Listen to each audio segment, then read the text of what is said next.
এক গ্রামে এক যুবক ছিল। সে ছিল ভীষণ গরিব। সে সব সময় ভাবতো যে কবে সুদিন আসবে, কবে তার কাছে অনেক অনেক টাকা হবে। একদিন সে খবর পেল যে দূরের গ্রামে একজন সাধু বাবা আছেন, যিনি মানুষের সমস্ত সমস্যার কথা শোনেন এবং তা দূরও করে দেন। যুবকটি সেই কথা শোনার পরে সেই গ্রামের উদ্দেশ্যে রওনা দিল। পথে তার সাথে একজনের দেখা হলো। সেই যুবকটিকে প্রশ্ন করলো, পথিক, তুমি কোথায় চলেছো এরকম হন্তদন্ত করে? যুবকটি সাধু বাবার কথা তাকে বলল। তখন সেই যুবকটিকে বলল, আমার একটি যুবতী মেয়ে রয়েছে, সে কথা বলতে পারে না, বোবা। তুমি কি আমার এই সমস্যার কথা সাধু বাবাকে বলবে? যুবকটি বলল, নিশ্চয়ই নিশ্চয়ই বলবো। তারপরে তার যাত্রা আবার শুরু হলো। এবার তার সাথে দেখা হলো এক জাদুকরের।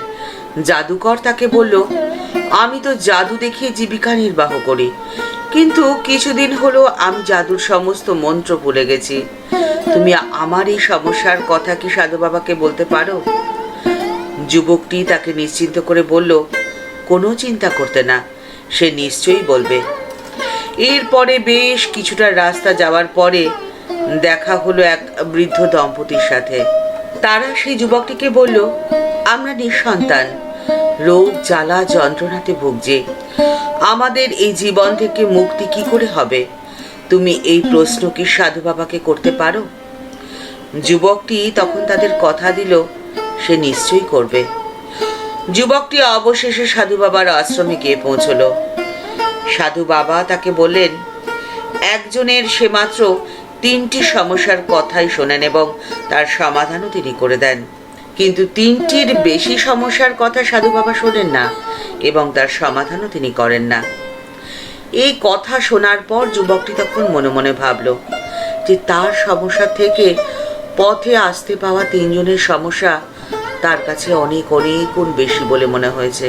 তাহলে সে বরং এক কাজই করুক, তাদের সমস্যার কথাই সাধু বাবাকে বলুক। যুবকটি এক এক করে 3 জনের সমস্যার কথাই সাধু বাবাকে বলল। সাধু বাবা প্রথমে 2টি গাছের পাতা যুবকটির হাতে দিয়ে বললেন, এই পাতা 2টি বৃদ্ধ দম্পতিকে দিতে এবং তাদের সেই পাতা 2টি খেতে বলতে, তাহলেই তাদের মুক্তি লাভ হবে, ওনাদের স্বর্গ লাভ হবে। এরপরে সাধু বাবা একটি ছোট পাত্রে জল নিলেন আর তাতে 3 বার ফু দিয়ে কিছু একটা মন্ত্র বললেন। এই জলটি যেন সে জাদুকরকে দেয় আর তাকে বলে যে তার জাদু দণ্ডের মাথায় এই জলটি 3 বার যেন ছিটিয়ে দেয়, তাহলেই তার সমস্ত মন্ত্র মনে পড়ে যাবে। তারপরে সাধু বাবা তাকে বললেন নির্বাক যুবতী মেয়েটির কথা। তিনি বললেন যে মেয়েটিকে যদি কোনো যুবক বিয়ে করতে রাজি হয়, তবে বিয়ে সম্পন্ন হওয়ার সাথে সাথেই মেয়েটি কথা বলতে পারবে। যুবকটি সমস্ত কথা শোনার পরে সাধু বাবাকে প্রণাম করে বিদায় নিলেন সেখান থেকে। ফেরার পথে যথারীতি প্রথমে দেখা হলো তার সেই বৃদ্ধ দম্পতির সাথে। যুবকটি তখন বৃদ্ধ দম্পতিকে সাধু বাবার দেওয়া পাতা 2টি খেতে দিল, আর অমনি চমৎকার, সেখানে তাদের নিতে স্বর্গরথ এসে উপস্থিত। বৃদ্ধ দম্পতি যুবকটিকে আশীর্বাদ করে এক ঘড়া ভর্তি সোনার মুদ্রা তার হাতে দিয়ে বলল, এ আমাদের সারা জীবনের সঞ্চয়, এ তুমি রাখো। যুবক তখন আবার চলতে লাগলো এবং তার দেখা হলো জাদুকরের সাথে। জাদুকর ব্যস্ত হয়ে বলল, সাধু বাবা কিছু বলল তোমাকে? কোনো উপায় তিনি বলে দিয়েছেন?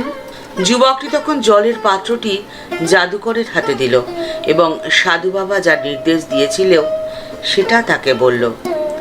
জাদুকর সেই মতো কাজ করার সাথে সাথেই তার হারানো মন্ত্র সে ফিরে পেল।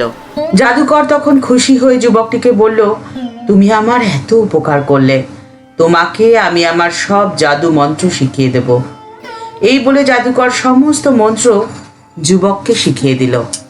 এরপরে যুবকটি নির্বাক যুবতীর পিতার সামনে এসে উপস্থিত হয়ে সাধু বাবা যেমনটি তাকে বলেছিল সেই কথা তাকে বলল। যুবতীর পিতা তখন তাকে বললেন, তুমি আমার মেয়েকে বিয়ে করো, তোমাকেই আমার যোগ্য বলে মনে হচ্ছে। তাদের বিয়ে সম্পন্ন হওয়ার সাথে সাথেই অদ্ভুতভাবে মেয়েটি কথা বলতে শুরু করলো। বাবার মন তখন আনন্দে ভরে উঠল। সেই যুবক তখন তার সদ্য বিবাহিত স্ত্রীকে নিয়ে নিজের গ্রামে ফিরে আসলো। বৃদ্ধ দম্পতির টাকায় সে একটি ছোট ঘর বানালো এবং জাদুকরের শেখানো মন্ত্রে সে জাদু দেখিয়ে জীবিকা নির্বাহ করতে শুরু করলো। আর খুব কম সময় সে বেশ জনপ্রিয় হয়ে উঠল। ত্যাগ করলেই তো ভোগ হয়। যুবকটি নিজের সমস্যাকে প্রাধান্য না দিয়ে অন্যের সমস্যাকেই বড় করে দেখেছিল, আর এটা ছিল তার ত্যাগ। আর তারপরে তার এত প্রাপ্তি।